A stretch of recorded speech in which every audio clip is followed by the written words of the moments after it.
minutos de reflexão que valem uma eternidade. Este é o título do nosso vídeo hoje. A Bíblia cita a palavra hoje cerca de 355 vezes. Não é à toa que o dia de hoje se chama presente, pois dizemos no presente momento, no presente dia, porque o ontem já passou, o amanhã a Deus pertence, e hoje é um presente de Deus para que possamos nos reconciliar com Ele, pedir perdão pelos nossos pecados e glorificá-lo como nosso único Deus e Criador. Embora muitos não creiam, há outra existência, uma outra vida além desta. Nela há duas realidades, uma de horror e sofrimento eternos e outra de paz e alegria infinitos. A paz eterna é a verdadeira vida, infinita, junto ao nosso Salvador, Jesus Cristo. No entanto, não há justificativa para o descrédito do homem quanto ao seu Criador, pois assim está escrito: porque os atributos invisíveis de Deus, assim o seu eterno poder, como também a sua própria divindade, claramente se reconhecem desde o princípio do mundo, sendo percebidos por meio das coisas que foram criadas. Tais homens são, por isso, indesculpáveis. Romanos capítulo 1, verso 20. Como podemos ter certeza sobre isto? Lendo a Bíblia, pois é o único livro que fundamenta sua credibilidade no cumprimento integral de suas muitas profecias quando chegam ao seu tempo de cumprimento. Um exemplo delas, entre muitas outras, é a profecia dada por Jesus ao se referir à destruição do segundo templo, reformado por Herodes no ano 70 DC, pelo Império Romano, sob o comando do general Tito, filho do imperador Vespasiano, descrita no capítulo 24 de Mateus. Nela, Jesus se refere ao que aconteceria 40 anos depois. Este é outro exemplo: espalhar-vos-ei entre as nações e desembainharei a espada atrás de vós. A vossa terra será assolada e as vossas cidades serão desertas. Levítico capítulo 26, verso 33. Tomar-vos-ei de entre as nações e vos congregarei de todos os países e vos trarei para a vossa terra. Ezequiel capítulo 36, verso 24. Esta profecia se cumpriu quase 2000 anos após, quando em 14 de maio de 1948, após reunião da ONU, presidida pelo brasileiro Oswaldo Aranha, Israel voltou a existir. Nenhuma nação na história da humanidade conservou sua identidade nacional quando afastada de sua terra por mais de 300 anos. Israel conservou seus costumes, sua tradição religiosa, sua língua, longe de sua terra natal por muitos séculos. E assim lemos na Bíblia: quem jamais ouviu tal coisa? Quem viu coisa semelhante? Pode acaso nascer uma terra num só dia? Ou nasce uma nação de uma só vez? Pois Sião, antes que lhe viessem as dores, deu à luz seus filhos. Isaías capítulo 66, verso 8. Ora, na Bíblia há mais de 300 profecias sobre Jesus que se cumpriram integralmente. Pouco há para se cumprir para que seja chegado o momento da segunda vinda do nosso Senhor e Salvador. Não temos, portanto, qualquer motivo para não crer na Bíblia. Ela nos assegura que há uma nova vida após esta, a qual somente poderá ser alcançada por um único caminho: Jesus Cristo, o Cordeiro de Deus, que nos comprou, os que nele cremos, como único Salvador e mediador, com seu próprio sangue em sacrifício vicário ou substitutivo na cruz. Jamais poderíamos pagar nosso imenso débito ante a perfeita justiça de Deus, que estabelece a pena de eterna morte para o pecado, e Deus diz que todos pecamos. Registra a Bíblia que sem derramamento de sangue não pode haver perdão de pecados. Com efeito, quase todas as coisas, segundo a lei, se purificam com sangue, e sem derramamento de sangue não há remissão. Hebreus, capítulo 9, verso 22. Porque isto é o meu sangue, o sangue da nova aliança, derramado em favor de muitos para a remissão de pecados. Mateus, capítulo 26, verso 28. No qual temos a redenção pelo seu sangue, a remissão dos pecados, segundo a riqueza da sua graça, conforme Efésios capítulo 1, verso 7. Semelhantemente, depois de cear, tomou o cálice, dizendo: este é o cálice da nova aliança no meu sangue, derramado em favor de vós. Lucas capítulo 22, verso 20. Porque isto é o meu sangue, o sangue do Novo Testamento, que é derramado por muitos para a remissão dos pecados. Mateus capítulo 26, verso 28. Porque foi necessário que o Pai enviasse seu Filho unigênito para pagar pelos nossos pecados. Todos se extraviaram e juntamente se corromperam. Não há quem faça o bem, não há nem sequer um. Salmos 53, verso 3.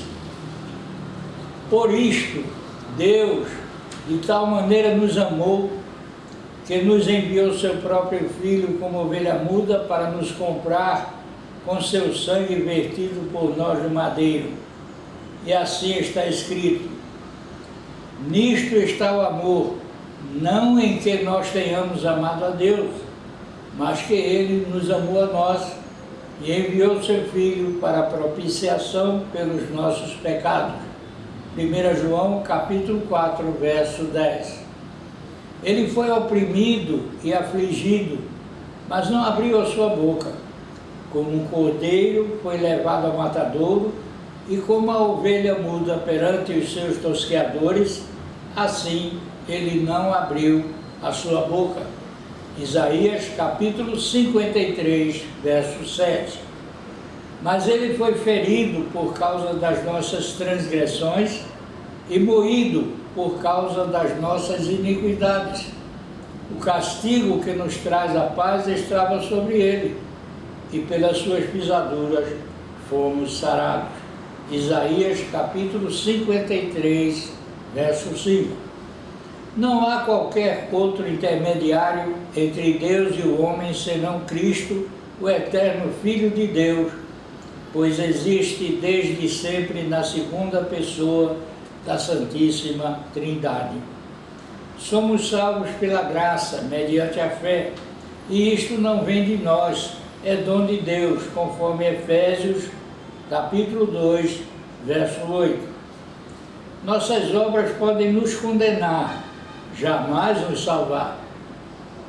Nada podemos fazer por nós mesmos, pois mortos estamos enquanto não renascidos em Cristo Jesus. Escreveu Paulo em Efésios capítulo 2, verso 1. Ele vos deu vida, estando vós mortos nos vossos delitos e pecados. Deus não reparte a sua glória com nenhum outro, pois não há outro que a ele se compare, nem o seu louvor o dá às imagens de escultura, conforme está escrito: Eu sou o Senhor, este é o meu nome. A minha glória, pois, não a darei a outrem, nem a minha honra às imagens de escultura.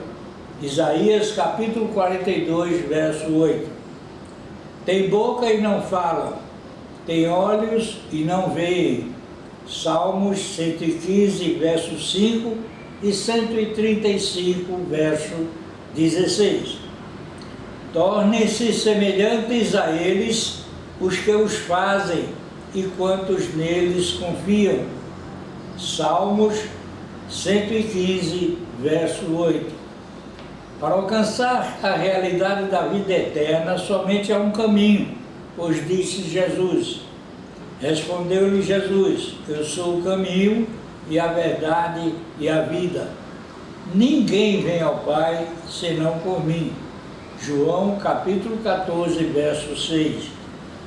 Nós somos incapazes de nos comunicar com nosso Deus, de nos relacionarmos com Ele por nossa própria iniciativa, pois mortos estamos em nossos delitos e pecados, e não há um justo sequer, não há quem busque a Deus, conforme o que está escrito, porque todos pecaram e destituídos estão da glória de Deus.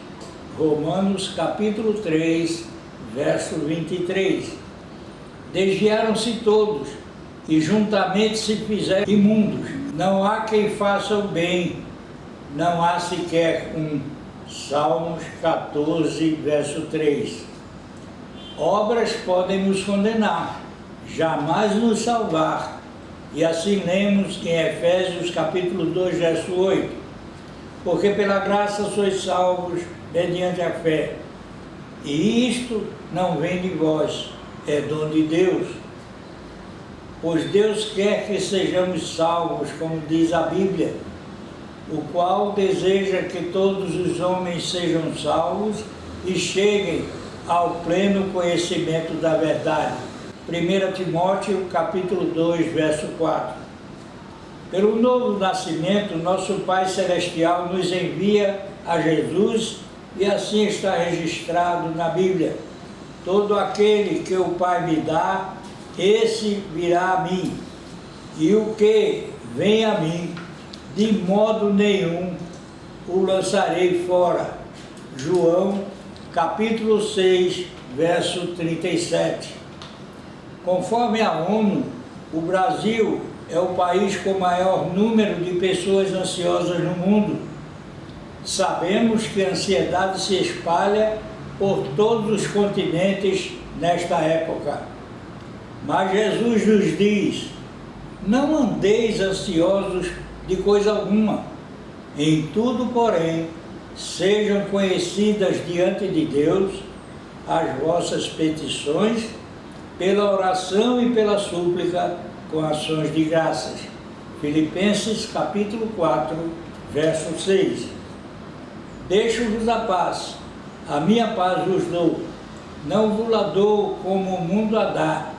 Não se turbe o vosso coração, nem se atemorize. João capítulo 14, verso 27. Não devemos chamar a ninguém pai ou mestre no sentido espiritual, como algumas religiões o fazem, pois diz a Bíblia: e a ninguém na terra chameis vosso pai, porque um só é o vosso Pai, o qual está nos céus. Mateus capítulo 23, verso 9. Vós, porém, não sereis chamados mestres, porque um só é vosso mestre, e vós todos sois irmãos. Mateus capítulo 23, verso 8. Será que não percebemos o grande aumento dos grandes terremotos nos últimos anos? Esquecemos de que a maioria de nós nunca ouviu falar sobre tsunami em nossa infância? Será que não nos chama a atenção a frequência, a intensidade e a ocorrência simultânea de grandes catástrofes naturais na atualidade? Porventura não lemos na Bíblia referências detalhadas sobre fatos prenunciando a aproximação dos últimos dias? Ouça o que nos diz Jesus: vinde a mim, todos os que estáis cansados e sobrecarregados, e eu vos aliviarei. Mateus 11, verso 28. Tomai sobre vós o meu jugo e aprendei de mim, que sou manso e humilde de coração, e encontrareis descanso para vossas almas. Mateus capítulo 11, verso 29. Porque o meu jugo é suave e o meu fardo é leve. Mateus capítulo 11, verso 30. Consegue ouvir o eco dessas palavras? Receba esta advertência de Deus: buscai ao Senhor enquanto se pode achar, invocai-o enquanto está perto. Eu sou a videira, vós as varas. Quem está em mim e eu nele, esse dá muito fruto, porque sem mim nada podeis fazer. João capítulo 15, verso 5. Ao meu Deus e Pai, por Cristo Jesus, toda a honra e toda a glória, de eternidade em eternidade. Amém.